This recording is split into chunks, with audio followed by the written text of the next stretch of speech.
Party మారిన ఎమ్మెల్యేల అనర్హత వ్యవహారంపై సుప్రీంకోర్టు చేసిన వ్యాఖ్యలు తెలంగాణ రాజకీయాల్లో కాకరేపుతున్నాయి. ఎమ్మెల్యేల అనర్హత పిటిషన్పై విచారణ చేపట్టిన సర్వోన్నత న్యాయస్థానం సంచలన కామెంట్లు చేసింది. మహారాష్ట్ర స్పీకర్ మాదిరి వ్యవహరిస్తారా, అసలు మీకు ఎంత టైం కావాలో చెప్పండి అంటూ తెలంగాణ స్పీకర్ గడ్డం ప్రసాద్ను నిలదీసింది. దీంతో తెలంగాణ సభాపతి తీసుకోబోయే నిర్ణయంపై సర్వత్రా ఉత్కంఠ నెలకొంది.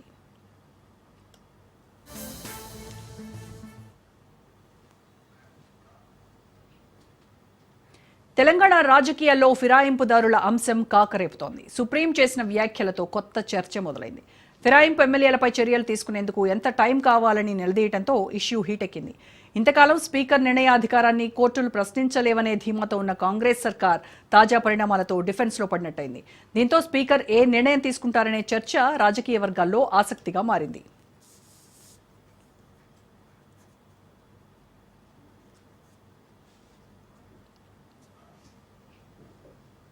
తెలంగాణలో అసెంబ్లీ ఎన్నికల తర్వాత బీఆర్ఎస్ నుంచి విజయం సాధించిన 10 మంది ఎమ్మెల్యేలు కాంగ్రెస్ కండువా కప్పుకున్నారు. పార్టీ మారిన వారిలో Khairatabad MLA Danam Nagender, station Ghanpur MLA Kadiyam Srihari, Bhadrachalam MLA Tellam Venkatrao, Banswada MLA Pocharam Srinivasa Reddy, Gadwal MLA Krishnamohan Reddy, Chevella MLA Kale Yadaiah, Rajendranagar MLA Prakash Goud, Serilingampally MLA Arekapudi Gandhi, Patancheru MLA Gudem Mahipal Reddy ఉన్నారు. ఇందులో దానం నాగేందర్ ఏకంగా కాంగ్రెస్ బీ ఫామ్పై సికింద్రాబాద్ ఎంపీగా పోటీ చేసి ఓడిపోయారు. వీరందరిపై అనర్హత వేటు వేయాలని పోరాటం చేస్తోంది గులాబీ దళం.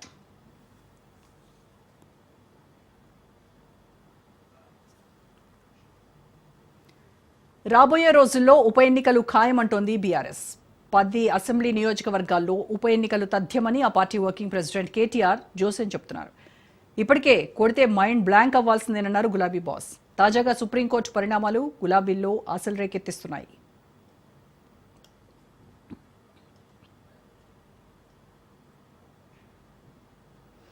మరోవైపు తెలంగాణ సీఎం రేవంత్కు స్వపక్షంలోనే విపక్ష వాణి వినిపిస్తోంది. కొందరు ఎమ్మెల్యేల రహస్య భేటీ రాజకీయంగా దుమారం రేపుతోంది. సీఎం మంత్రుల తీరుపై ఎమ్మెల్యేలు గుర్రుగా ఉన్నారు. తమకు సరైన గౌరవం దక్కటం లేదంటూ ఆవేదన చెందుతున్నారు. మంత్రివర్గంలో చోటు దక్కుతుందనే ఆశతో కొందరు సైలెంట్గా ఉంటున్నారు. ఒకవేళ ఎవరికైనా మినిస్టర్ పోస్టు దక్కకపోతే హస్తంలో చీలిక తప్పదంటున్నారు రాజకీయ విశ్లేషకులు.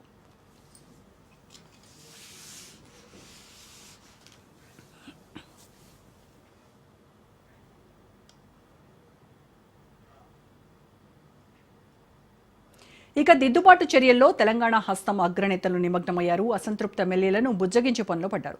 స్వయంగా టీపీసీసీ చీఫ్ మహేష్ గౌడ్ రంగంలోకి దిగారు. ఏ సమస్యలున్నా ఇంటర్నల్ గా చెప్పండి అంటూ ఎమ్మెల్యేలకు తెలిపారు మహేష్ గౌడ్. సమస్యలను పరిష్కరించే మార్గాన్ని అన్వేషిస్తానన్నారు. ఎవరూ బహిరంగంగా వ్యాఖ్యలు చేయొద్దని కూడా సూచించారు. మొత్తానికి తాజా రాజకీయ పరిణామాలను చూస్తుంటే ఏదో జరుగుతోందన్నది వాస్తవం. లోగుట్టు పెరుమాళ్ల కెరక అంటున్నారు రాజకీయ విశ్లేషకులు. రైట్, ఇదే అంశంపై ఇవాళ డిబేట్లో మాట్లాడదాం. డిబేట్లో పార్టిసిపేట్ చేస్తున్నారు అడ్డూరి లక్ష్మణ్ గారు, కాంగ్రెస్ ఎమ్మెల్యే, అలాగే శ్రీవర్ధన్ రెడ్డి గారు, బీజేపీ నేత, బొల్లం మల్లయ్య యాదవ్ గారు, బీఆర్ఎస్ పార్టీ నుంచి మనతో జాయిన్ అయ్యారు. అందే సత్యం గారు, రాజకీయ విశ్లేషకులు. నమస్కారం అండి అందరికీ. లక్ష్మణ్ గారు, శ్రీవర్ధన్ గారు, మల్లయ్య గారు, సత్యం గారు. సో ముందుగా లక్ష్మణ్ గారు, ఫిరాయింపుదారులని ఎందుకు పార్టీ మారినటువంటి ఎమ్మెల్యేలపై అనర్హత నిర్ణయం స్పీకర్ తీసుకోవాల్సింది, అయినప్పటికీ కూడా ఎందుకు జాప్యం జరుగుతోంది? ఈ విషయంలో కోర్టులు కూడా సూచించి వార్నింగ్ చేసి ఏదో ఒక నిర్ణయం తీసుకోండి, ఎంత టైం కావాలి మీకు అని కోప్పడేంత వరకు ఎందుకు తెచ్చుకుంటుంది కాంగ్రెస్ ప్రభుత్వం? లక్ష్మణ్ గారు,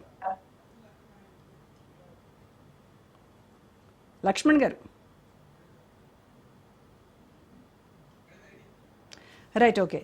శ్రీవర్ధన్ రెడ్డి గారితో మాట్లాడదాం. శ్రీవర్ధన్ రెడ్డి గారు, గుడ్ ఈవినింగ్ అండి. Good evening sir. ఎందుకు స్పీకర్ నిర్ణయం తీసుకోవడంలో ఎందుకు జాప్యం జరుగుతోంది అనుకుంటున్నారు? అంటే ఒకటి, తెలంగాణ రాజకీయాలు మనం చూసినప్పుడు గతంలో కూడా తెలంగాణ రాష్ట్రం ఏర్పడిన తర్వాత కేసీఆర్ ముఖ్యమంత్రి అయిన తర్వాత కూడా మరి చాలా మంది ఎమ్మెల్యేలను తన పార్టీలోకి తీసుకున్నారు. ఆ రోజు తెలుగుదేశానికి సంబంధించిన వాళ్ళు, అదేవిధంగా కాంగ్రెస్, మిగతా ఎమ్మెల్యేలను తీసుకున్నారు. ఆ రోజు కూడా ఏంటంటే దీంట్లో స్పీకర్కు ఈ యొక్క ఎమ్మెల్యేల అనర్హత వేటు విషయంలో, అంటే పార్టీ ఫిరాయింపులు జరిగినప్పుడు ఏదైతే ఉందో, అంటే నిజంగా ప్రజా ప్రాతినిధ్య చట్టం 1951 కావచ్చు, అదేవిధంగా 85లో చేంజెస్ కావచ్చు, 2003లో ఏదైతే ఉందో, దీంట్లో ఒక పార్టీలో గెలిచిన వ్యక్తి ఇంకో పార్టీలోకి పోయినప్పుడు ఫిరాయించినప్పుడు అతన్ని అనర్హత వేటును వేయాలి, అనర్హుడుగా ప్రకటించాలనేది చట్టం చెప్తా ఉంది. కానీ అధికార పార్టీలో ఉన్నటువంటి స్పీకర్ జనరల్ గా అధికార పార్టీ చెప్పేటువంటి దానికి అనుకూలంగా ఉండడం కారణంగా వీళ్ళ నిర్ణయాలు తీసుకోవడం లేట్ అవుతా ఉంది. దాని తర్వాత కోర్టులకు పోవడం, కోర్టుల నుంచి డైరెక్షన్స్ ఇచ్చినప్పుడు ఉప ఎన్నికలు జరుగుతున్న సందర్భాలు చూసాం. అయితే బీఆర్ఎస్ పార్టీ ఈ రోజు ఏదైతే తమ ఎమ్మెల్యేలను పోయిందని చెప్పేసి గగ్గోలు పెడుతుందో, మరి మొదటిసారి 64 పైన వచ్చినాయి, రెండోసారి 88 పైన మరి ఎమ్మెల్యేలు గెలిచిన సందర్భంలో కూడా చాలా మంది ఎమ్మెల్యేలను ఆ రోజు కూడా రాష్ట్రంలో ప్రతిపక్షం లేకుండా వ్యవహరించిన తీరు మనం రాష్ట్రంలో చూసాం. అంటే ఏదైనా కూడా అంటే ఒక పార్టీలో గెలిచిన వ్యక్తి ఆ యొక్క నియోజకవర్గ ప్రజల యొక్క ఏదైతే ఓటేశారో లేదా ఒక పార్టీకి కట్టుబడి ఉండాల్సినటువంటి అవసరం అయితే ఉంది. కానీ ఏదైతే లొసుగులు ఉన్నాయో చట్టాల్లో ఉన్నటువంటి ఈ లొసుగులతో కొన్ని రోజులు కాలయాపన చేస్తున్నటువంటి పరిస్థితి మనం రాష్ట్రంలో చూస్తా ఉన్నాం. అదేవిధంగా కాంగ్రెస్ ఈ రోజు బీఆర్ఎస్ కూడా మరి ఓడిపోయిన తర్వాత ఇలా చాలా మంది ఎమ్మెల్యేలు మొత్తం అంటే టెక్నికల్ గా 2/3 అనేది ఈ గత బీఆర్ఎస్ ప్రభుత్వం ఉన్నప్పుడు దాన్ని తీసుకురావడం కోసం చేశారు. అంటే ఒక పక్షం ఏదైనా పార్టీ ఫిరాయింపుల్లో ఒక నిర్ణయము పార్టీ యొక్క నిర్ణయాలు తీసుకున్నప్పుడు సామూహికంగా ఒకసారి 2/3 నిర్ణయం తీసుకున్నప్పుడు వాళ్ళు ఒక ప్రత్యేకమైనటువంటి గుర్తింపుగా ఉండొచ్చు అనేది మనకు 2003 చట్టంలో ప్రజాప్రాతినిధ్య చట్టం ఏదైతే 91 సవరణ ఏదైతే దాంట్లో మనకు కనిపిస్తుంది. కానీ ఇక్కడ ఏం చేస్తా ఉన్నారు, ప్రలోభాలను పెట్టి లేకపోతే భయప్రాంతులు కావచ్చు, లేకపోతే ప్రలోభాలు కావచ్చు, లేకపోతే రకరకాలైనటువంటి ప్రయోగాలు చేసి ఇవాళ ఒకరిని జమ చేసుకుంటూ వస్తూ టెక్నికల్ గా 2/3 వచ్చినప్పుడు ఒక శాసనసభ పక్షం వ్యక్తిని ఎన్నుకొని మేము విలీనం అవుతున్నాము లేకపోతే సపరేట్ గా పోతున్నాము అనేది చూపించారు. గతంలో 2 సార్లు అయితే జరిగింది. ఇక్కడ ఒక స్టేజ్ వచ్చి ఆగిపోయింది. అంటే తెలంగాణలో ఉన్నటువంటి అంటే దీంట్లో కొన్నిసార్లు ఏముంటదంటే ఎమ్మెల్యేలు మారిన వాళ్ళు కొన్నిసార్లు మాట టెక్నికల్ గా కనిపించకపోవచ్చు, మేము అంటే కండువాలు వేసుకోలేదని చెప్పొచ్చు, లేకపోతే మా యొక్క అవసరాల కోసం మేము కలిసినామని చెప్తా ఉంటారు. కానీ దానం నాగేందర్ స్వయంగా ఆయన పోటీ చేశాడు. ఆయన ఎమ్మెల్యేగా ఉన్నటువంటి వ్యక్తి ఎంపీ ఎలక్షన్ లో సికింద్రాబాద్ నుంచి పోటీ చేశారు. చాలా మంది కండువాలు కప్పుకున్నారు. సో ప్రభుత్వం కాంగ్రెస్ పార్టీ కూడా ధైర్యం ఉంటే వీళ్ళతోటి రాజీనామాలు చేయించి మళ్ళీ ఎన్నికలు పెట్టి సో కలుపుకుంటే మంచిది. అంటే ఎవరైనా పోవాలనుకున్న వాళ్ళు ఏదైతే స్టేట్మెంట్ చెప్తా ఉన్నారో మాకు ఈ యొక్క ప్రభుత్వం యొక్క పాలన నచ్చి మా యొక్క నియోజకవర్గాల అభివృద్ధి కోసం మేము అధికార పార్టీలో పోతున్నాం అని చెప్పి కొన్ని స్టేట్మెంట్ ఇచ్చి వెళ్ళిపోతా ఉన్నారు కదా. సో ఈ వెళ్ళిపోయే వాళ్ళందరూ కూడా రాజీనామాలు చేసి పోతే మంచిది. అయితే మీరు చెప్తున్నది అన్ని శ్రీవర్ధన్ గారు మీరు చెప్తున్నది అన్ని పార్టీలకు సంబంధించి కదా, ఏ పార్టీ అయినా సరే ఇలాంటి దీనికి కట్టుబడి ఉండాల్సిందే కదా. ఎస్ 100%. కానీ మరి బీజేపీలో ఏం జరుగుతోంది? ఎస్ బీజేపీలో కూడా మీరు మాకు పదే ప్రస్తావించేటువంటి అంశాలు కర్ణాటక అంశం కావచ్చు, మధ్యప్రదేశ్ అంశం కావచ్చు, లేకపోతే మహారాష్ట్ర అంశాలను చాలా సార్లు ప్రతిపక్షం గోవాలో కూడా అదే పరిస్థితి అదే చాలా సార్లు మనం ప్రశ్నిస్తా ఉంటారు. సో కర్ణాటకలో జరిగిన దాంట్లో కూడా మా దగ్గరికి అప్పుడు 14 మంది 15 మంది దగ్గర 18 మంది ఎమ్మెల్యేలు వాళ్ళ పార్టీలకు రాజీనామా చేసి ఎన్నికలు ఎదుర్కొన్నారు. దాంట్లో 5-6 మంది ఓడిపోయారు. సో మిగిలిన వాళ్ళు ఎవరైతే గెలిచిన తర్వాత భారతీయ జనతా పార్టీ అధికారంలోకి వచ్చింది. అట్లనే మధ్యప్రదేశ్ లో కూడా అదే జరిగింది. టెక్నికల్ అంటే ఏదైతే రీజనల్ అంటే ఏదైతే జరిగిందో మేము ఈ రోజు 5 మందినో 3 4 తీసుకొని పార్టీలో కలుపుకున్నటువంటి సందర్భం ఇప్పటివరకు బీజేపీ దాంట్లో లేదు. రెండోది చాలా సార్లు చెప్తున్నది ఏంటంటే మహారాష్ట్ర ఎగ్జాంపుల్ చెప్తా ఉన్నారు, షిండేని తయారు చేశారు అని చెప్పేసి. మీ అందరూ కూడా తెలుసు మహారాష్ట్ర ఎన్నికల్లో భారతీయ జనతా పార్టీ శివసేన గత ఎన్నికల్లో కలిసి ఎన్నికల్లోకి పోయిండ్రు. భారతీయ జనతా పార్టీ అభ్యర్థి ఫడ్నవీస్ ముఖ్యమంత్రి అని చెప్పి ప్రకటించాం. ప్రజలందరూ కూడా మంచి మెజార్టీతో ఇస్తే సో శివసేన యూటర్న్ తీసుకొని సో రాజకీయ ప్రయోజనాల కోసం ఆ రోజు విరుద్ధ భావాలు ఉన్నటువంటి కాంగ్రెస్ పార్టీ ఈ యొక్క ఎన్సీపీతో కలిసి వాళ్ళు అధికారం పంచుకున్నారు. సో దాంట్లో ఉన్నటువంటి మెజార్టీ ఎవరైతే ఉన్నారో ఎమ్మెల్యేలు ఒకేసారి మూకుమ్మడిగా వాళ్ళందరూ కూడా వేరుబడి 2/3 పైన వేరుబడి ఒక దళంగా తయారయ్యి వాళ్ళు ఆ యొక్క శివసేనకు గుర్తింపు మేమే నిజమైనటువంటి వారసులం అని చెప్పి తెచ్చుకున్న సందర్భం అక్కడ ఉంది. అప్పుడు మాట్లాడేటప్పుడు వీళ్ళందరూ ఏమంటారంటే బీజేపీ కేంద్రంలో ఉంది కాబట్టి షిండేలను తయారు చేసిందని అంటారు. కానీ ఈ ఫిరాయింపుల విషయంలో అసలు మీరే అందరికీ ఆదర్శం, మీ బీజేపీనే అందరికీ ఆదర్శంగా ఉందని కూడా విమర్శలు వస్తా ఉన్నాయి. మిమ్మల్ని కనుక సరిగ్గా ఆదర్శంగా తీసుకుని ఉంటే తెలంగాణ కాంగ్రెస్ కూడా మీరు ఏదైతే ఫాలో అయ్యారో అదే స్ట్రాటజీని వాళ్ళు కూడా ఫాలో అయ్యి ఉండేది, పెద్ద ప్రాబ్లం వచ్చి ఉండేది కాదేమో వాళ్ళకు కూడా. అదే అంటున్నాం. మేము ఏమంటున్నాం, ఈ రోజు తెలంగాణలో ఒకవేళ నిజంగా ఎమ్మెల్యేలు కేసీఆర్ ఒక ప్రతిపక్ష నాయకుడిగా ఫెయిల్ అయిపోయాడు, ప్రతిపక్ష నాయకుడిగా ఎన్నికైనా కూడా ఆయన ఫామ్ హౌస్ కి పరిమితం అయ్యాడు. ఇలా ప్రజా సమస్యల మీద కొట్లాడడంలో బీఆర్ఎస్ ఫెయిల్ అయిపోయిందని చెప్పేసి ఎమ్మెల్యేలు భావించి ఒకేసారి వాళ్ళందరూ కూడా మీటింగ్ పెట్టుకుని 2/3 ఒక దళంగా బయటికి వచ్చినట్టే తెలంగాణ సమాజం అంతా కూడా వాళ్ళని స్వాగతించేది. ఇవాళ జరుగుతున్నది ఏంది, వాళ్ళ సుప్రయోజనాలు ఇక్కడ రేవంత్ రెడ్డి గారు గతంలో ఏదైతే కేసీఆర్ చేసినటువంటి ప్రయోగాలు ఉన్నాయో అదే ఆయన చేస్తా ఉన్నాడు. ఆయన కూడా ప్రతిపక్షంలో ఉన్నప్పుడు మాట్లాడాడు. ఏం మాట్లాడాడు? ఈ విధంగా తీసుకొని పోతే రాళ్ల తోడు కొట్టండి, లేకపోతే అన్ని రకాలుగా చేయాలని చెప్పేసి పబ్లిక్ గా రేవంత్ రెడ్డి గారు గతంలో మాట్లాడినట్టు మనం చూసాం. సో ఈ రోజు రేవంత్ రెడ్డి గారు ఆ విధంగా చేయొద్దు. కానీ ఆయన ఏదైతే కేసీఆర్ యొక్క పాలన ఉందో సేమ్ ఇవన్నీ కూడా నకలు చేసుకుంటూ పోతున్నారు. ఇలా ప్రజలందరూ కూడా అవసరం ఏమొచ్చింది, కొత్త వాళ్ళని తీసుకోవాల్సిన అవసరం ఏమొచ్చింది అనేది ఇలా చర్చ జరుగుతూ ఉంది. కాబట్టి మేమంటున్నాం, మేము ఏదైతే ఉందో అంటే నేను చెప్పిన ఈ డిబేట్ లో ఏవైతే ఉన్నాయో నేను చెప్పినంత ఎగ్జాంపుల్స్ లో రాజీనామాలు చేయండి. ఈ 10 మంది రాజీనామాలు చేసి నిజంగా కూడా వాళ్ళకు అధికార పార్టీ రేవంత్ రెడ్డి గారు మొత్తం మేము అన్ని పథకాలను కూడా సక్సెస్ఫుల్ గా ఇంప్లిమెంటేషన్ చేసినామని పదే చెప్పుకుంటున్నారు. కాబట్టి ప్రజల్లో వాళ్ళకి నిజంగా కూడా రేవంత్ రెడ్డి కాంగ్రెస్ అధికారం మీద ఆదరణ ఉంటే వాళ్ళు 100% ఈ 10 మందిని రాజీనామాలు చేస్తే ప్రజలందరూ కూడా స్వాగతిస్తారు, వాళ్ళను మళ్ళీ ఎన్నికల్లో గెలిపిస్తారు. అప్పుడు మంచిగా ఉంటుంది. రైట్. మల్లయ్య గారితో మాట్లాడదాం. మల్లయ్య యాదవ్ గారు, ఎందుకు స్పీకర్ నిర్ణయం జాప్యం, ఏంటి మెయిన్ రీజన్స్ ఏమై ఉండొచ్చు అని మీరు అనుకుంటున్నారు? సహజంగా అధికార పార్టీలో ఒత్తిళ్లు ఉంటే వాళ్ళు చెప్పిన వాళ్ళ కనసాగళ్లలో స్పీకర్ గారు కూడా వ్యవహరిస్తారు. కాబట్టి వాళ్ళు అనుకున్న దాని ప్రకారం చట్టంలో ఉన్న లోపాలు, వాళ్ళకున్న విశిష్ట అధికారాలతో వాయిదా చేసే ప్రయత్నం చేస్తారు. ఇది ఆనవాయితీగా జరుగుతూనే ఉంది. ఇది కాంగ్రెస్ మామూలుగా పార్లమెంట్ లో ఉన్నప్పుడు పివి నరసింహరావు గారు జేఎంఎం ముడుపుల పేరు మీద ఏదైతే మైనార్టీలో ఉన్న గవర్నమెంట్ మెజార్టీని తీసుకొచ్చారో అప్పటి నుంచి మామూలుగా ఈ ఆనవాయితీ ఈ రోజు ఏ పార్టీ వాళ్ళు అతీతులు కాదండి. బీజేపీ కానీ కాంగ్రెస్ కానీ ఆఖరికి మా పార్టీలో కూడా జరిగినాయి, మేమే కాదనట్లే. కానీ గతంలో జరిగింది కాబట్టి ఇది భవిష్యత్తులో కూడా జరగాలనేది ఏముంది? భవిష్యత్తులో కూడా జరగకుండా ఉండటానికి అందరికీ మేలవుతుంది కదా. ఇప్పుడు ఒకసారి కోర్టు జడ్జిమెంట్ వచ్చింది, మా వాళ్ళ తీర్పు లభించింది అంటే రేపు మేము అధికారంలో ఉన్నా ఇంకొకళ్ళ అధికారంలో ఉన్నా ఇటువంటిది పునరావృతం కాకుండా ఉంటుంది. కాబట్టి ఒక పార్టీ గుర్తు మీద గెలిచిన వాళ్ళు మధ్యలోనే మామూలుగా వేరే పార్టీలోకి వెళ్ళిపోవటం, దీనివల్ల ఏ అభిప్రాయంతో అయితే ప్రజలు ఓట్లు వేసారు, ఏ పార్టీ గెలవాలని ఆ గుర్తు మీద ఓట్లు వేసారో ఆ ప్రజల మనోభావాలను కూడా దెబ్బతీసినట్టు సలహాల కోసం. కాబట్టి ఇది భవిష్యత్తులో మళ్ళీ పునరావృతం కాకుండా ఒక ఆలోచనతో మేము ఈ రోజు న్యాయస్థానాన్ని సంప్రదించడం జరిగింది. డెఫినెట్ గా వేరే రాష్ట్రాలలో కూడా ఫలితాలు వచ్చినాయి. అంటే మామూలుగా ఇటువంటి అంటే మల్లయ్య గారు మీరు చేస్తేనేమో ఒకటి, ఇంకొకళ్ళు చేస్తేనేమో ఇంకొకటి, మీరు చేస్తేనేమో అదే న్యాయం, ఇంకొకళ్ళు చేస్తేనేమో అంటే ఎంత దారుణం అంటే రెండోసారి అధికారంలోకి వచ్చిన తర్వాత కూడా బీఆర్ఎస్ పార్టీకి సరైనటువంటి పూర్తి మెజారిటీ ఉన్నప్పటికీ కూడాను మరి ఎందుకు చేర్చుకున్నారు కాంగ్రెస్ నుంచి? మళ్ళీ వచ్చిన వాళ్ళకి మంత్రి పదవులు కూడా ఇచ్చినటువంటి చూసాం. అదే అండి నేను చెప్పేది అదే. గతంలో మేము చేయలేదని కాదు, రేపు భవిష్యత్తులో ఒకవేళ మేము అధికారంలో ఉన్నా ఇంకొకళ్ళు ఎవరు అధికారంలో ఉన్నా ఇటువంటి చేయడానికి అవకాశం ఉండదు. కాబట్టి ఒక పూర్తి స్థాయిలో ఇంతకుముందు కొన్ని రాష్ట్రాలలో తీర్పు వెలువడ్డది కాబట్టి వాటి మీద అనర్హత వేటు కూడా వేయటం మొదలైంది. కాబట్టి డెఫినెట్ గా ఈ తీర్పు అనేది రేపటి భవిష్యత్ తరాలకు కూడా భవిష్యత్తు రాజకీయాలకు కూడా ఉపయోగపడుతుంది. కాబట్టి మేము ఈ రోజు న్యాయ పోరాటం చేస్తా ఉన్నాం. గతంలో జరిగిందంటే జరిగిన సమీకరణాలు మరి రాష్ట్రాల్లో అధికారం లేకుండా ఉండాలనే ఉద్దేశంతోనే రాష్ట్రం ఏర్పడ్డ తర్వాత తెలంగాణగా ఏర్పడ్డ తర్వాత ఈ తెలంగాణ రాష్ట్రంలో ఉన్న అధికారాన్ని కోల్పోయే విధంగా అమ్మకాలకి బేరాలు కూడా జరిగినాయి.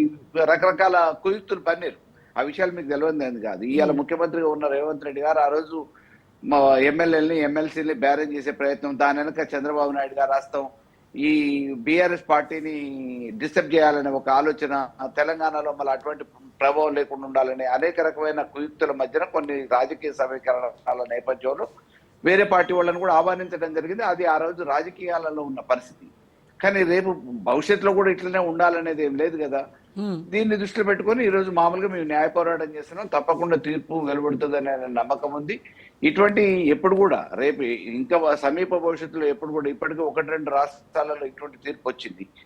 అదే రకంగా రేపు మన దగ్గర కూడా వచ్చిన తర్వాత ఇది కామన్ గా అందరు కూడా వర్తించే పరిస్థితి ఉంటుంది. కాబట్టి ఏ పార్టీ గుర్తు మీద గెలిచిన వాళ్ళు ఆ పార్టీలనే నిలబడిపోయేందుకు అవకాశం ఉంటుంది. కాబట్టి ఒక న్యాయబద్ధంగా ఉండటం కోసం ఈ పోరాటం జరుగుతుంది. గతంలో మేము చేసినామంటే దానికి రాజకీయంగా ఆ రోజు మామూలుగా వెనక నుంచి వేరే పార్టీలు వేరే నాయకులు చేసిన కుట్రలు కుతంత్రాలకి ధీటుగా ఆ రోజు నిలదొక్కుకోవటానికి కొన్ని ప్రయత్నాలు చేయడం జరిగింది. ఆ ప్రయత్నంలో భాగమే ఆ చేరికలు.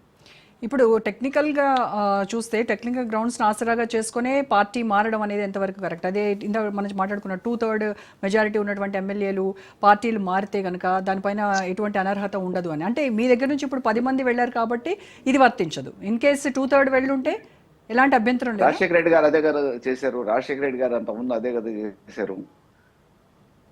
రాజశేఖర రెడ్డి గారు గతంలో మామూలుగా 2/3 మెజార్టీ అని చెప్పేసి వీళ్ళు విలీనం అవుతున్నారని చెప్పేసి కొంతమంది ముఠాగా కట్టి 2/3 మెజార్టీ అని చెప్పేసి అసెంబ్లీ స్పీకర్ కి ఉత్తరం ఇప్పించేసి మేము విలీనం అవుతున్నాం, అది మెజారిటీ, మాది ఒక వర్గంగా క్రియేట్ చేసుకొని చట్టంలో ఉన్న లోపాలని ఆసరాగా చేసుకొని వాళ్ళు దాన్ని ఉపయోగించుకున్నారు. అదే క్రమంలో ఎప్పటికప్పుడు ఆ ప్రయత్నాలు కొనసాగుతాయి కాబట్టి భవిష్యత్తులో ఇక అటువంటి వాటికి కూడా అవకాశం లేకుండా ఏ పార్టీ గుర్తు మీద గెలిచిన వాళ్ళు ఆ పార్టీలో కొనసాగటానికి వీలుగా ఉండే విధంగా ఒకవేళ అటువంటి చేరికలు ఏమైనా జరిగితే తప్పకుండా అనారతకు గురయ్యే విధంగా ఉండాలనే ఒక ఆలోచనతోనే భవిష్యత్తుకు ఉపయోగపడాలని ఈ న్యాయ పోరాటం మొదలుపెట్టినాం. డెఫినెట్గా వాళ్ళు వేరే గుర్తు మీదనే పోటీ చేసినప్పుడు అంత అధికారికంగా మనం కూడా చట్టాన్ని గౌరవించాలి, ప్రజల అభిప్రాయాన్ని కూడా గౌరవించాలి కదా. సో ఇది మొదలుపెట్టింది మామూలుగా బీజేపీ మొదలుపెట్టింది, కాంగ్రెస్ మొదలుపెట్టింది, ఇది ఆనవాయితీగా మేము కూడా మొదలుపెట్టినాం. అన్ని అంటే పార్టీలు రాజశేఖర రెడ్డిని ఆదర్శంగా తీసుకుంటున్నారా మీరు? అసలు ఈ సంస్కృతి మొదలుపెట్టింది పివి నరసింహరావు గారు కదండి, అప్పట్లో కాంగ్రెస్ నుంచే కదా. తర్వాత రాజశేఖర రెడ్డి గారు, తర్వాత బీజేపీ, వాళ్ళందరినీ ఆదర్శంగా తీసుకుంటున్నారు మీరు. పివి నరసింహారావు అంటే వాళ్ళు చేసిన దానికి మేము చేసిన దానికి అప్పట్లో కొంత వ్యత్యాసం ఉంది. అధికారం వచ్చిన తర్వాత కూడా అధికారాన్ని కోల్పోయే విధంగా మంత్రుల్ని ఎమ్మెల్యేలని కొనే ఒక ప్రయత్నం చేసినప్పుడు ఆ ప్రయత్నంలో భాగంగా వేరే పార్టీ వాళ్ళని కూడా దీంట్లోకి తీసుకోవాలనే ఒక ఆలోచన ఆ రోజు పార్టీ పరంగా అధిష్టాన పరంగా నిర్ణయం తీసుకున్నారు. ఆ ప్రయత్నంలో ఆ రోజు అది జరిగింది. అంటే మల్లయ్య గారు, సమైక్యాంధ్రలో జరిగినటువంటి తప్పుల్ని సర్దిద్దుకోవడానికే కదా మనం రాష్ట్రాన్ని సిద్ధించుకున్నాం. మరి మళ్ళీ అదే తప్పుల్ని మరి రిపీట్ చేస్తామంటే ఎలాగా? ప్రత్యేక రాష్ట్రంగా ఏర్పడిన తర్వాతనే మేడం, ప్రత్యేక రాష్ట్రంగా ఏర్పడిన తర్వాతనే చంద్రబాబు నాయుడు గారు ఆ ప్రయత్నం చేయటం, ఎమ్మెల్యేలు కొనుగోలు చేసే ప్రయత్నం చేయటం, ఈ రాష్ట్రాన్ని డిస్టర్బ్ చేయాలని ఒక ఆలోచన చేయటం, దాని తర్వాత ఆ కొనసాగింపుగానే ఈ కార్యక్రమాలు కొంత శ్రీకారం చుట్టడం జరిగింది. రేవంత్ రెడ్డి గారు అప్పుడే కదా 50 లక్షల డబ్బులతోని ఎమ్మెల్సీని కొనుగోలు చేసే ప్రయత్నంలో పట్టుబడ్డది. ఆ ప్రయత్నమే కదా, అప్పుడే కదా వేరే వాళ్ళకి బేరాలు పెట్టింది. రాష్ట్ర ప్రభుత్వాన్నే ఇబ్బంది పెట్టాలి అనే ఒక ఆలోచనతో చేసిన ఆ ప్రయత్నాన్ని అడ్డుకునే ప్రయత్నంలో మేము కూడా ఆ రోజు చేరికలు చేపించాం. Right, welcome back to special debate. ప్రముఖ రాజకీయ విశ్లేషకులు అందే సత్యం గారితో మాట్లాడదాం. సత్యం గారు, గతంలో ఫిరాయింపు రాజకీయాలను ప్రోత్సహించినటువంటి బీఆర్ఎస్ ఇప్పుడు తమ వరకు వచ్చేసరికి న్యాయ పోరాటానికి సిద్ధమైనటువంటి పరిస్థితి. అసలు తెలంగాణ రాజకీయము ఇంత రసవత్తరంగా మారడానికి స్పీకర్ నిర్ణయం పెండింగ్లో ఉండటమే మెయిన్ రీజన్. అంటే ఆయన నిర్ణయంపై చాలా ఉత్కంఠ నెలకొన్నటువంటి పరిస్థితి. అయితే అసలు యాంటీ డిఫెక్షన్ లా ఏం చెప్తోంది సత్యం గారు? ఇప్పుడు 2003లో తెచ్చినటువంటి యాంటీ డిఫెక్షన్ లా పార్టీకి వ్యతిరేకంగా వ్యవహరిస్తే, ఏది అసెంబ్లీలో విప్ జారీ చేస్తే దానికి వ్యతిరేకంగా భిన్నంగా వ్యవహరిస్తే సభ్యత్వం రద్దు అయిపోతుంది. అలా ఆ చట్టం తెచ్చినాడు దేశవ్యాప్తంగా పెద్ద హర్షాత వ్యతిరేకం. అన్ని పార్టీల వాళ్ళు, అన్ని రకాల వ్యక్తులు అందరూ కూడా చాలా సంతోషించారు. కానీ ఆ తర్వాత దాన్ని ఎట్లా తప్పించుకోవాలనేట్లో అనేక రాజకీయ పార్టీలు అనేక పరిశోధనలు చేసి మొత్తం మీద దాన్ని పనికి రాకుండా చేశారు. చేసిన తర్వాత కూడా వాళ్ళు చేసినటువంటి చర్యల్ని సమర్థించుకుంటూ ఇవాళ ముందుకు వస్తూ ఉన్నారు. మన ఇద్దరు మిత్రులైతే చాలా న్యూట్రల్గా ఉన్నట్టు మాట్లాడారు. ఎవరెవరు ఎప్పుడెప్పుడు చేసింది, ఎవరు చేస్తే ఏమిటి అనేటువంటిది. ఉదాహరణకు బీజేపీ రిజైన్ చేసి వచ్చి మేము పోటీ చేసి గెలిస్తే తప్పు లేదనేటువంటి అభిప్రాయాలు ఉన్నారు. అట్లాగే బీఆర్ఎస్ 2/3 జాయిన్ అయితే అది చట్టం ప్రకారం కరెక్టే కాబట్టి తప్పు లేదనేటువంటి పరిస్థితిలో వాళ్ళు ఉన్నారు. అట్లాగే కాంగ్రెస్ పార్టీ కూడా అందరూ మార్చారు, మేము మార్చాం. గతంలో పివి నరసింహారావు మార్చాడు. తెలుగుదేశం నుంచి 5 పార్లమెంట్ సభ్యులు పోయి సపోర్ట్ చేస్తేనే పివి గవర్నమెంట్ నిలబడ్డది. కాబట్టి ఇట్లా అన్ని పార్టీలు కూడా రకరకాల సమయాల్లో రకరకాలుగా వ్యవహరించి మొత్తం మీద ఈ చట్టం నుంచి డీవియేట్ అయ్యేటట్టుగా చేశారు. ఇది ఒక భాగం. రెండోది, ఇప్పుడు ఏం చేయబోతున్నారు అనేటువంటిది. సహజంగానే ఇవాళ సుప్రీంకోర్టు కామెంట్ చేసింది, మీరు కూడా మహారాష్ట్ర స్పీకర్ లెక్క చేస్తారా అంటే, అసెంబ్లీ దాని 5 ఏళ్లు పూర్తయ్యేంత వరకు వెయిట్ చేసి ఆ విధంగా వ్యవహరిస్తే చట్టం యొక్క అర్థం ఏముంది, అదే విధంగా వ్యవహరించదలుచుకున్నారా మీకు సమయం కావాలంటే ఎంత సమయం కావాలని ఒక ఫిక్స్ చేసినట్టుగా ఇవాళ సుప్రీంకోర్టు అడిగింది. తర్వాత డేట్ కూడా ఫిక్స్ చేసింది. ఫిబ్రవరి 10 కల్లా దాని తరపునటువంటి స్టేట్ గవర్నమెంట్ తరపునటువంటి లాయర్ని 10th వరకల్లా చెప్పండి అని చెప్పేసి ఫిక్స్ చేసింది. దీంతో సహజంగానే కాంగ్రెస్ ఇప్పుడు ఒత్తిడికి లోనవుతుంది. ఏదైనా రిజిగ్నేషన్ వస్తే మళ్ళా పోటీ జరిగితే పోటీలోకి రావచ్చు అన్నటువంటి రాజకీయ వ్యూహంతో బీఆర్ఎస్ కూడా ఉంది. ఇటువంటి సిచ్యువేషన్ అన్నీ ఉన్నది. అయితే ఇట్లా వచ్చినప్పుడల్లా దేశవ్యాప్తంగా శాసనసభలే కాదు, పార్లమెంట్కి కూడా మన రాజ్యాంగంలో ఉంటే 3 కాంపోనెంట్స్: జ్యుడిషియరీ, ఎగ్జిక్యూటివ్, శాసనసభ. ఈ మూడింటి మధ్య వైరుధ్యం వచ్చినప్పుడల్లా చాలా పెద్ద చర్చ జరుగుతుంది. రాజ్యాంగ సవరణలు తీసుకొచ్చినటువంటి ఉదాహరణలు ఉన్నాయి. ఒకదాని మీద ఒకటి ఎంకరేజ్ కావటానికి వీల్లేదని తీర్పులు ఉన్నాయి. ఇటువంటివన్నీ ఉన్నాయి. బహుశా దాని దృష్టి పెట్టుకునే మన హైకోర్టు స్పీకర్ నిర్ణయానికే వదిలేస్తున్నాం అన్నారు. అది సుప్రీంకోర్టులో అప్పీల్ చేసిన తర్వాత సుప్రీంకోర్టు ఎప్పుడు టైం అని అడుగుతుంది. కాబట్టి ఇటువంటివన్నీ కూడా దరిదాపు రాజ్యాంగం అమల్లోకి వచ్చిన దగ్గర నుంచి కూడా ఇటువంటి చర్చ జరుగుతూ ఉంది. అనేక తీర్పులు కూడా ఉన్నాయి, ఇట్లా వ్యవహరించినటువంటి తీర్పులు. కాబట్టి ఇటువంటి సమయంలో ఇవాళ మరి దేని లెక్కలోకి తీసుకోవాలి అంటే, సపోజ్ స్పీకరు ఇవాళ కాంగ్రెస్ మన బీఆర్ఎస్ ఎమ్మెల్యేలు పోయి కాంగ్రెస్లో చేరారు. రేపు ఇదే ఎమ్మెల్యేలో ఇంకో 4 పోయి బీజేపీలో చేరతారు. ఇదే ఎమ్మెల్యేలు 2 పోయి వెనక్కు పోయి మళ్ళీ కేసీఆర్ తోటి చేరినని ఫోటోలు దిగుతారు. ఇట్లా ఇచ్చిన స్టేట్మెంట్ని కన్సిడరేషన్లోకి తీసుకోవాలన్నా, అసలు స్పీకరు బయట జరిగేటువంటి వ్యవహారాలకు బాధ్యత ఉందా, బయట ఆ పార్టీలో చేరినాం ఈ పార్టీలో చేరినాం అనేటువంటి దానికి స్పీకర్ బాధ్యత ఉందా, స్పీకరు అసెంబ్లీలో బీఆర్ఎస్ విప్ జారీ చేస్తే ఆ విప్కి వ్యతిరేకంగా ఇప్పుడు పోయిన వాళ్ళు ఓటేశారా, అది మాత్రం నా బాధ్యత, బయట జరిగేటువంటి విషయాలకు సంబంధం లేదు. శాసనసభలో బీఆర్ఎస్ విప్ జారీ చేస్తే దానికి భిన్నంగా ఓటింగ్ చేస్తే అప్పుడు దీనికి వస్తుంది. అటువంటి విప్ ఏం జారీ లేదు, వీళ్ళు అట్లా వ్యతిరేకించలేదు నాకెదురుగా శాసనసభలో అని రేపు లెటర్ రాశారనుకోండి, ఆ స్కోప్ ఉందా అంటే విత్ ఇన్ ది స్టాట్యుటరీ బాడీలోనే ఆయన చూడగలడు. కాబట్టి ఎవరికి వాళ్ళే ప్రొటెక్ట్ చేసుకోవటానికి ఇటువంటి ఉపాయాలు ఆలోచించేటువంటి అవకాశం ఉంది. తర్వాత రెండవది, నాకున్నటువంటి ఇండివిజువల్ ఒపీనియన్, నా సెర్చింగ్లో ఏది బెస్ట్ అనుకుంటున్నంటే 2/3 మారినా లేకపోతే బీజేపీ అన్నట్టు మారితే రద్దు చేసుకొని వచ్చినా, ఏ విధంగా మారినా 5 years వాళ్ళకు పోటీ చేసేటువంటి హక్కు లేకుండా చేయాలి. అది ఇండివిజువల్గా మారినా లేకపోతే 2/3 శాసనసభ సమావేశం పక్షం మొత్తం పోయి కలిసినా, లేకపోతే మళ్ళీ పోటీ చేస్తా రాజీనామా చేసి అన్న మొదట 5 ఏళ్ళు. ఎందుకంటే ప్రజలు ఎన్నుకున్నది ఎంతకు, ఇట్లా ముగ్గురు ఎవరు మారినా ఏ టైంకి ఎన్నుకున్నారు ప్రజలు? 5 ఏళ్లకు ఎన్నుకున్నారు. 5 ఏళ్లకు ఎన్నుకున్నారు కాబట్టి 5 ఏళ్లకు ఎన్నుకోకుండా ముందే 6 నెలలు కానీ ఏడాది కానీ రిజైన్ చేస్తా అంటే ఎవరికైనా అదే సూత్రం వర్తించాలి. ఇమీడియట్ గా 4 ఖాళీ చేస్తే ఖాళీ చేసిపో, కానీ you should not compute again first 5 years. నిన్ను ప్రజలు 5 ఏళ్లకు ఎన్నుకుంటే నువ్వు 6 నెలలకే ఖాళీ చేసి నేను మళ్ళీ పోటీ చేస్తానేది ఏంది ప్రజల అభిప్రాయం ఇచ్చినాక? కాబట్టి ఏ పార్టీ చేసినా, వ్యక్తి చేసినా, శాసనసభ పక్షంగా చేసినా, లేకపోతే ఇంకో పార్టీ తరఫున మళ్ళీ పోటీ చేస్తానా మొదట 5 ఏళ్ళు వీళ్ళకి అవకాశం ఇవ్వకుండా ఉంటే ఈ పార్టీ మార్పులు తగ్గుతాయి అనేది నాకు ఉన్నటువంటి అంచనా. అంటే మారరు అనేటువంటి అంచనా. కాబట్టి అది డెమోక్రసీలో ఈ సస్టైనబిలిటీ తీసుకొస్తుంది. ఈ అక్రమ పద్ధతులు, ప్రభుత్వాన్ని కూల్చే పద్ధతులు అనేక రాష్ట్ర ప్రభుత్వాలు అనేక పార్టీలు కూల్చినాయి. ఇదేం కొత్తది కాదు. ఏ పార్టీ మన శుద్ధిగా లేదు, అన్ని పార్టీలు కూల్చినాయి. ఒక్కొక్కరు ఒక్కొక్క మార్గంలో కూల్చారు. కాబట్టి ఇటువంటి విషయంలో డెమోక్రసీలో ఇంత అస్థిరత షేర్ చేయటం, ప్రజలు ఫూల్స్ కావటం అనేటువంటిది కరెక్ట్ కాదు. అంటే ప్రజలకు వీళ్ళు ఇస్తున్నటువంటి విలువ ఎక్కడ సార్? ఆ ఓటుకి విలువ ఎక్కడ ఇస్తున్నారు? ఒక జెండా పైన గెలిచి ప్రజలు ఎన్నుకున్నటువంటి నేత వాళ్ళ ఇష్టానుసారం వేరే పార్టీలోకి జాయిన్ అయితే ప్రజలకు జవాబుదారీ కాదా? వారు ఏం సమాధానం చెప్తారు? ఇప్పుడు అట్లా సమాధానం చెప్పచ్చినప్పుడు ప్రజల చేతుల్లో లేదు. అంటే ఇప్పుడు స్వీడన్ కానీ డెన్మార్క్ కానీ అటువంటి దగ్గర ఇంపీచ్మెంట్ ఉంది. చిన్న దేశాలు కాబట్టి నచ్చకపోతే ఓటింగ్ చేసి వెనక్కి పిలిచే అవకాశం ఉంది. మన దగ్గర అవకాశం లేదు.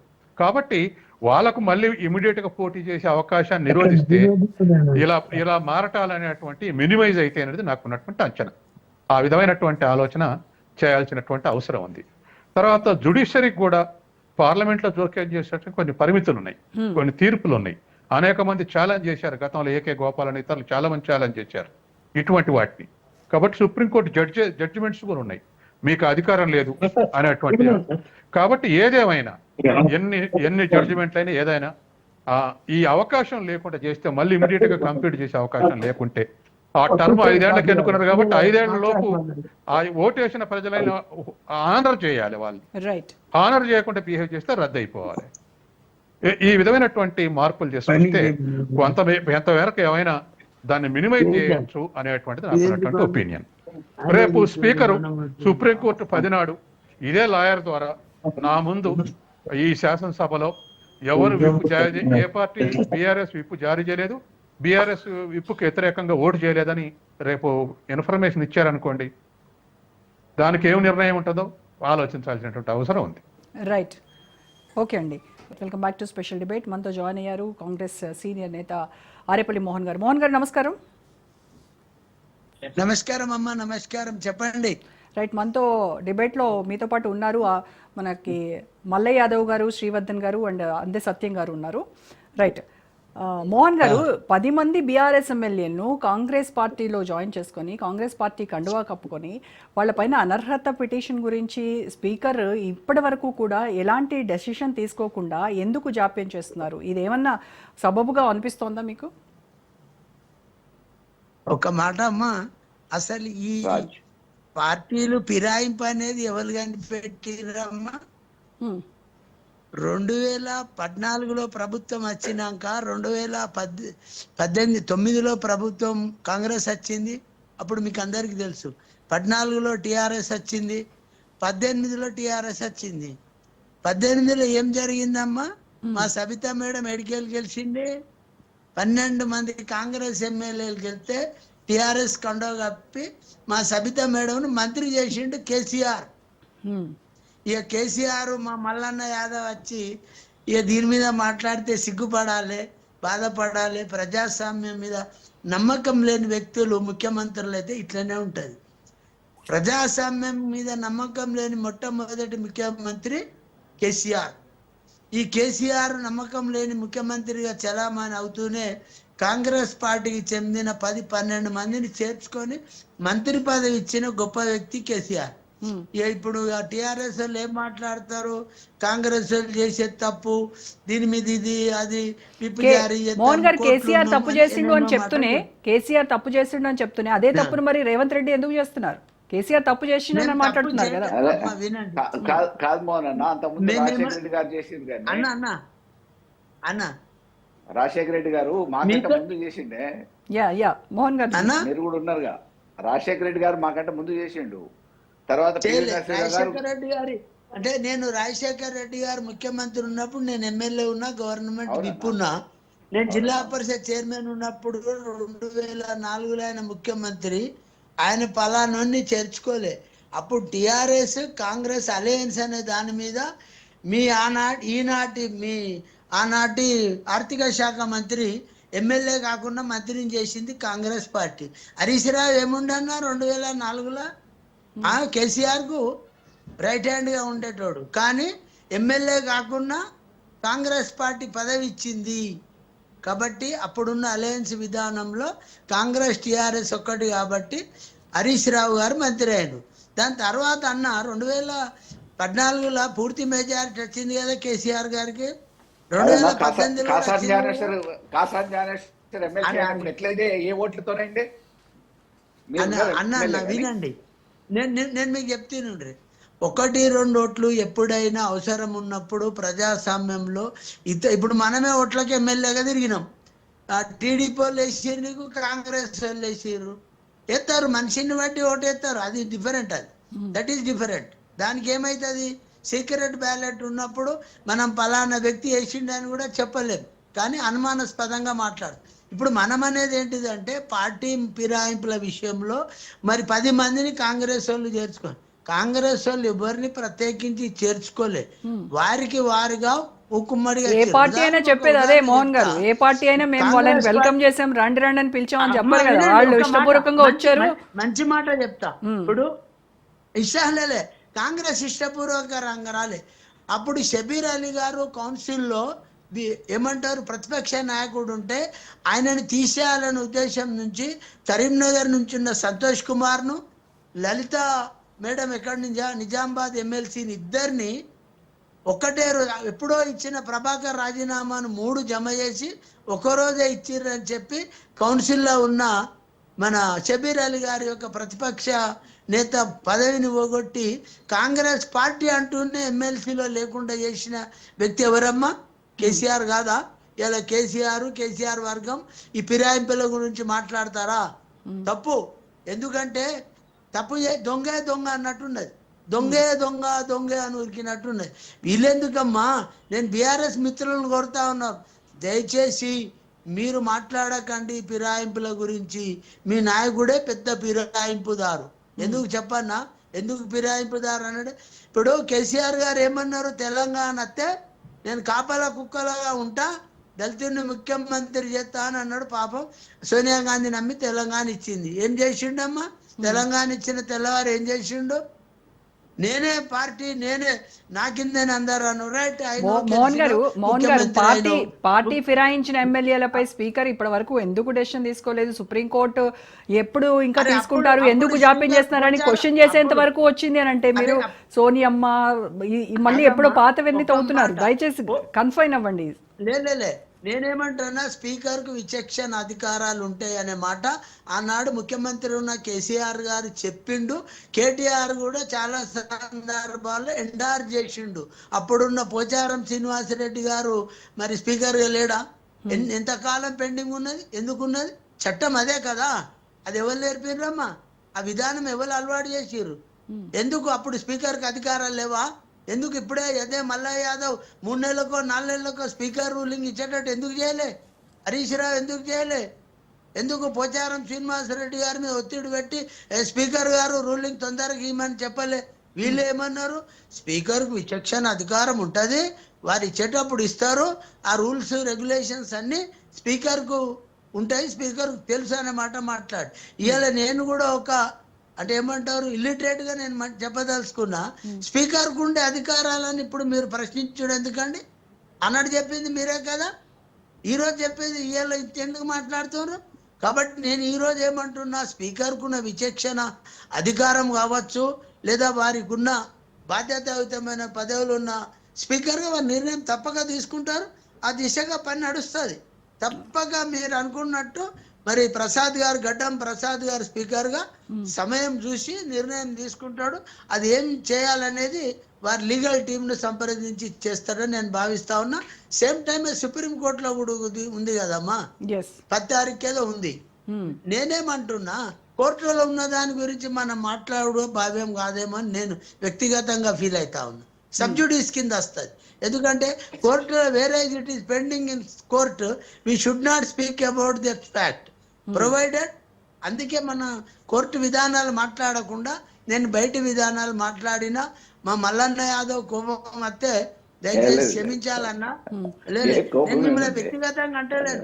పార్టీ నాయకుడే బాయిలో తుంకితే అందరూ తుంకినట్టు 12 మందిని తీసుకపోతే మా సబితా మంత్రి చేతిరి మల్లయ్య గారు మాట్లాడాలి. పర్వాలేదు, మీ అవసరాలు చేసుకున్నారు, పూర్తి మెజారిటీ ఉన్న చేసుకున్నారు.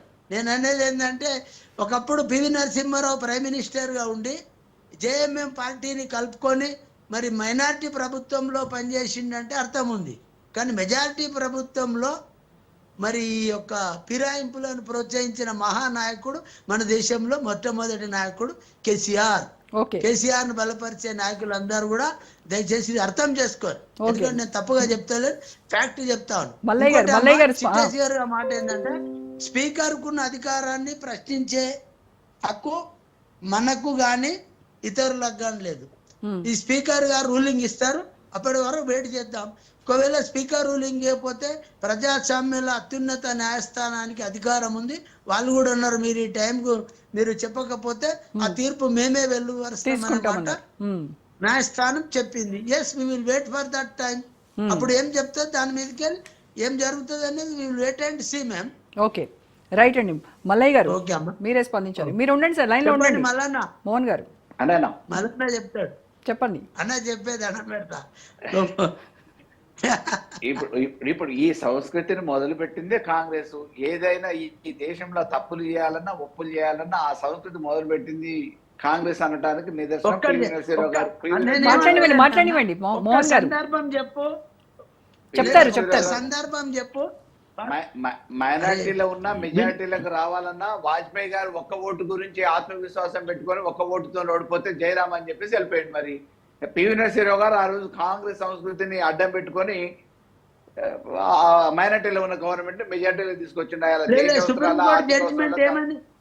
సుప్రీంకోర్టు జడ్జిమెంట్ ఇచ్చింది కదా అన్న, ఏమని అయిపోయినాక ముడుపులు ముట్టలేదు, ప్రభుత్వం సాఫీగా నడిచింది.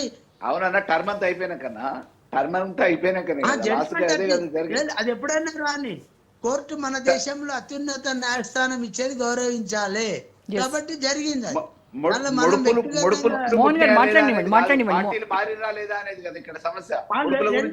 రెండు ఉన్నాయి, ముడుపులు ముట్టి మారిందనే మాట ఉంటే సుప్రీంకోర్టు అట్లా జరగలేదనే మాట చెప్పింది. ముడుపులు ఇచ్చే మార్పించుకున్నాడు అనే దాని మీద కోర్టుకు పోయారు. గెలిచింది వేరే పార్టీ గుర్తు మీద కానీ వేరే పార్టీ గుర్తు మీద వేరే పార్టీ గెలిస్తే ముడుపులు చెల్లించి మార్పించుకున్నారు అని దాని మీద సుప్రీంకోర్టు దాకా పోయారు. కోర్టు క్లీన్ చిట్ ఇచ్చింది పివి నరసింహారావు గారికి. ఇప్పుడు మనం మేడం ఒకటే, ఈ ఫిరాయింపుల విషయంలో మనం ఎంత తక్కువ మాట్లాడితే అంత మంచిది ప్రజాస్వామ్యంలో. ఎందుకు అంటే శ్రీవర్ధన్ గారు మోహన్ గారు ఒక్క నిమిషం లైన్ లో ఉండండి. శ్రీవర్ధన్ గారు మాట్లాడతారు. శ్రీవర్ధన్ గారు సరే, ఈ టెక్నికాలిటీలు, చట్టంలో ఉన్న రుసుకులు ఇవన్నీ మనం మాట్లాడుకుంటున్నాం. ఈ డిబేట్ ఇట్లనే కొనసాగుతుంది. కానీ ఇప్పుడు కాంగ్రెస్ పార్టీ మన 1 year అయిన తర్వాత ప్రజల్లో మొత్తం 6 గ్యారంటీలు అమలు చేశాం, ప్రజల్లో మంచి బ్రహ్మాండమైనటువంటి స్పందన ఉంది అని చెప్పేసి ప్రజలు చెప్తా ఉన్నారు. మేము ఏమంటున్నాం అంటే, సరే కాంగ్రెస్ బీఆర్ఎస్ పార్టీ తెలంగాణ వచ్చిన తర్వాత చేసిన తప్పులు, రేవంత్ రెడ్డి గారు తప్పులు చేసిన వాళ్ళని కొట్టాలి, రాళ్లతో కొట్టాలని చెప్పి పదే పదే మాట్లాడింది. ఇవాళ కూడా మీరు కొత్తగా చేర్చుకోవాల్సిన అవసరం లేదు. సరే చేర్చుకున్నారు. నేనేమంటున్నాను అంటే, మీరు ఇంత అద్భుతమైన పాలన ఇచ్చింది కాబట్టి వాళ్ళు ఏదైతే ప్రయోజనాల కొరకు వచ్చిందో, నియోజకవర్గ ప్రయోజనాల కొరకు వచ్చిందో రాజీనామాలు చేయించండి. మీ నాయకుడిని చెప్పేసి రాజీనామాలు చేయించిండ్రు అనుకో, ఇవన్నీ కూడా మిమ్మల్ని రేవంత్ రెడ్డి నాయకత్వాన్ని ఒక టెస్టింగ్ వస్తుంది, బీఆర్ఎస్కి వస్తుంది. మేము భారతీయ జనతా పార్టీ కూడా తెలంగాణలో ఎవరి పక్షంలో ఉన్నారనేది ఒకటి వస్తుంది. ఆ పని చేయించండి. ఇవన్నీ జరిగే వరకు చాలా రోజులు పడుతుంది. అందుకోసం దీని మీద ఒక నిర్ణయం తీసుకోండి. ఎందుకంటే మీరు పదే పదే దీని మీద మాట్లాడుతూ ఉన్నారు. ఇప్పుడు కాంగ్రెస్ అన్ని ఇంతకుముందు మళ్ళా చెప్పినట్టు ప్రతిదీ కూడా చేశారు. ఆ రోజు దేశంలో ఒక జుగస్పరమైనటువంటి రాజకీయాల్లో సంస్కృతిని నెలకొల్పింది దాంట్లో కాంగ్రెస్ పార్టీ. సో పడగొట్టినవి ఎన్ని గవర్నమెంట్ వడగొట్టినవి అంటే చరిత్ర తీసుకుంటే చాలా గవర్నమెంట్లను వడగొట్టింది కాంగ్రెస్ పార్టీ. బీజేపీ ఆ రోజు 92లో 4 గవర్నమెంట్లు ఏం లేకుండా ఒక ఆర్డర్ తోటి వడగొట్టిండ్రు. మీరు అధికారంలో ఉన్నప్పుడు ఎన్ని ప్రయోగాలు చేసి ఎన్ని గవర్నమెంట్లు కూర్చుందో మీకు తెలుసు. సో ఇప్పుడు ఆ డిబేట్ కన్నా నేనేమంటే, ఇప్పుడు ఉన్న ప్రస్తుత తెలంగాణ రాజకీయాల్లో ఏదైతే ఈ 10 మంది యొక్క చరిత్ర చూసాం, చాలా గొప్ప చరిత్ర ఉన్నటువంటి ఎమ్మెల్యేలు వచ్చింది కదా, చాలా ప్రజాదరణతో వచ్చిన వాళ్ళు ఉన్నారు కదా, కాంగ్రెస్ ప్రపంచాన్ని తక్కువ కూడా ఉన్నారు కదా, ప్రజల దగ్గర పంపించండి. పంపిస్తే అప్పుడు ఏదనేది నిర్ణయం వస్తుంది. అప్పుడు కొంత కనీసం ఇప్పుడు అన్న ఒక్కటే, శ్రీవర్ధన్ రెడ్డి గారు ఒక్కటే, ఇప్పుడు మన స్పీకర్ గారు ఇచ్చే రూలింగ్ మీద ఆధారపడి ఉంటది. స్పీకర్ గారు అనర్హత వేటు వేస్తే తప్పక ఎలక్షన్ లో పోతాము, దాని ఇబ్బంది ఏం లేదు. కానీ వారు కూడా లీగల్ టీం యొక్క ఒపీనియన్ తీసుకొని, ఆ స్పీకర్ గారు స్వతహాగా వ్యక్తిగతంగా నిర్ణయం తీసుకోడు కదా, లీగల్ ఒపీనియన్ టీం తీసుకొని స్పీకర్ గారు నిర్ణయం ప్రకటిస్తారు. అప్పటి వరకు పెడదాం.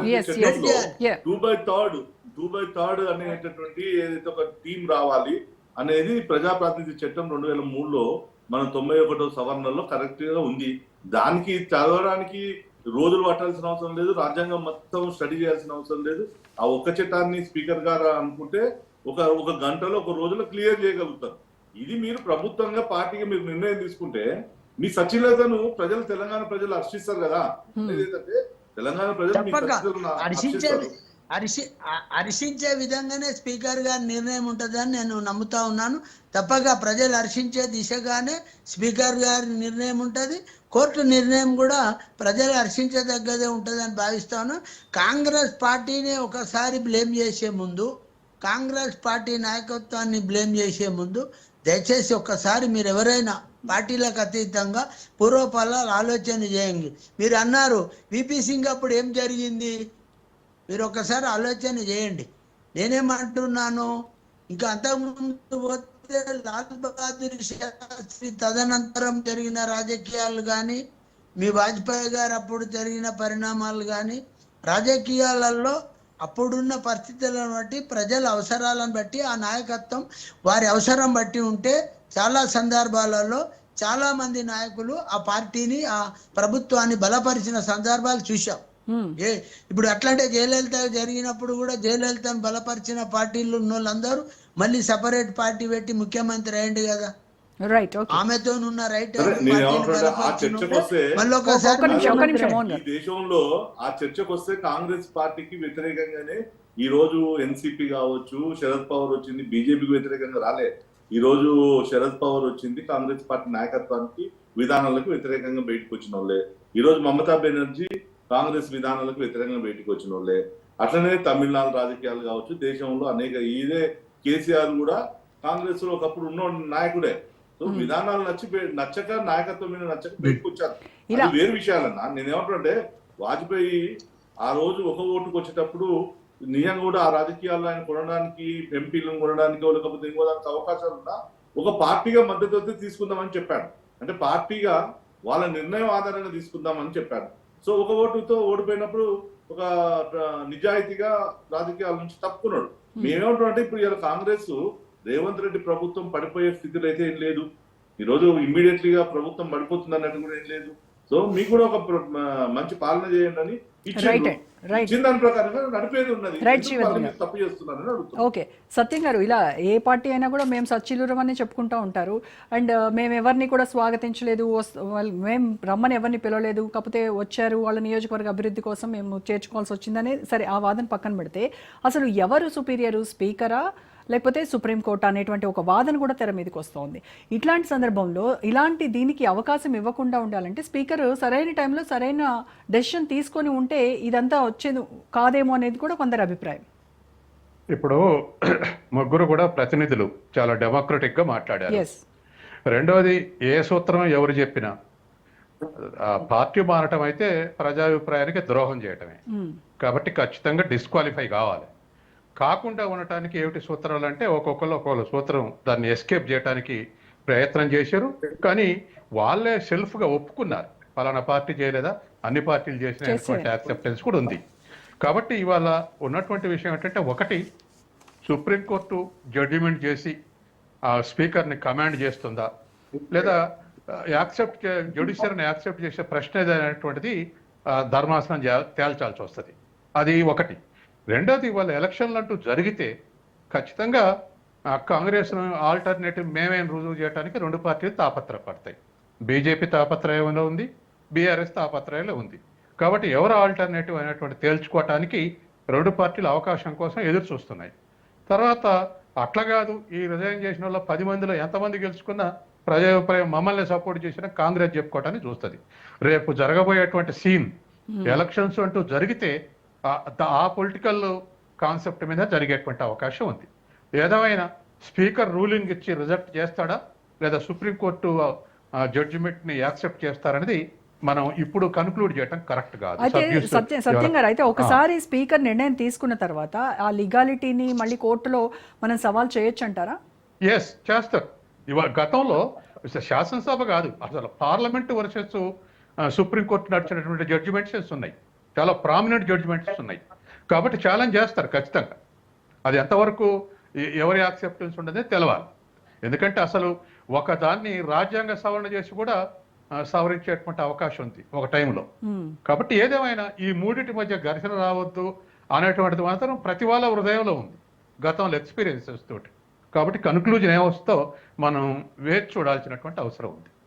Okay, right. అయితే మోహన్ గారు, కేటీఆర్ అయితే ఉప ఎన్నికలు ఖచ్చితంగా 10 అసెంబ్లీ స్థానాల్లో ఉప ఎన్నికలు రాబోతున్నాయని ఆయన చాలా కాన్ఫిడెంట్గా ఉన్నారు. ఇప్పుడు స్పీకర్ రూలింగ్ మీద అలాగే కోర్టు నిర్ణయం మీద ఆధారపడి ఉంది. కోర్టు నిర్ణయాన్ని శిరసా వహిస్తారు ఏ పార్టీ అయినా. కేసీఆర్ కేటీఆర్ వేరు కాదు, మేము వేరు కాదు. కోర్టు జడ్జిమెంట్ అనేది వచ్చినాక దాన్ని శిరసా వహించి యొక్క నిర్ణయం ప్రకారం నడుచుకోవాల్సిన బాధ్యత ఈ ప్రజాస్వామ్యంలో మన అందరి మీద ఉంది. అది ఒక నిర్ణయం రాకముందే తప్పకత్తది అంటే కేటీఆర్ ఏమన్నా జడ్జా, కేసీఆర్ ఏమన్నా అక్కడ కూర్చుండి రాస్తాడా? ఆయన జడ్జి కాదు కదా. After all is a politician. మా తీరే ఆయన ఒక కాడ ఉండి మాట్లాడుతూ ఉన్నాడు. ఆయనకు ఆ నమ్మకం ఉంది, ఆలోచన ఉంది, ఎట్లన్నా ఎలక్షన్ రావాలి, ఉప ఎన్నిక రావాలి, ఉప ఎన్నిక అత్తేనే బాగుంటుంది అనే దానిలో ఆయన మనసులో ఉండవచ్చు. ఆ రకంగా ఆయన మాట్లాడుతా ఉన్నాడు. కానీ నేనేమంటున్నా అంటే ప్రజాస్వామ్యంలో ఒక పార్టీ మారిన పార్టీ ఫిరాయింపుల విషయంలో మరి స్పీకర్ గారి నిర్ణయం వచ్చే వరకు వేచి చూడాలి. ఇప్పుడు డాక్టర్ సత్యం గారు అన్నట్టు స్పీకర్ గారి నిర్ణయాన్ని కూడా ఛాలెంజ్ చేస్తారు.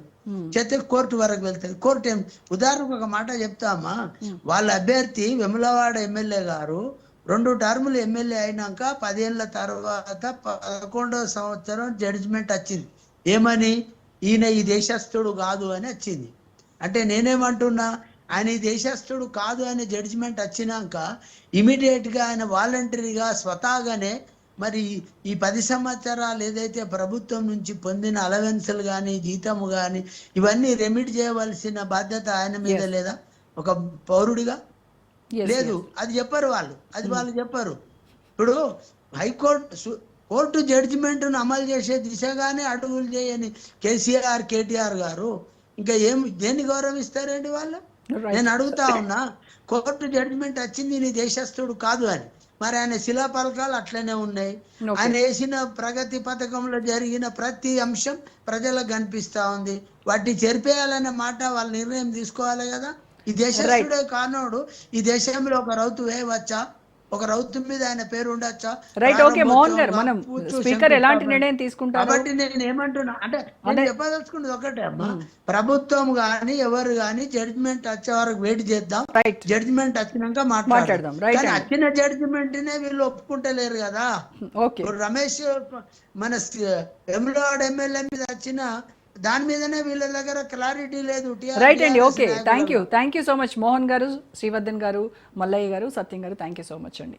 తెలంగాణ పొలిటికల్ లీగ్లో ఎవరు గెలుస్తారన్నదే ఇప్పుడు $1 మిలియన్ ప్రశ్న. ఒకవేళ ఉప ఎన్నికలు వస్తే సీఎం రేవంత్ స్ట్రాటజీ ఎలా ఉండబోతోంది, కేసీఆర్ ఎలాంటి సెంటిమెంట్ రగిలిస్తారనే ప్రశ్నలకు కాలమే సమాధానం చెప్పాలి. ఇది వాళ్ళ స్పెషల్ డిబేట్. చూస్తూనే ఉండండి రాజ్ న్యూస్.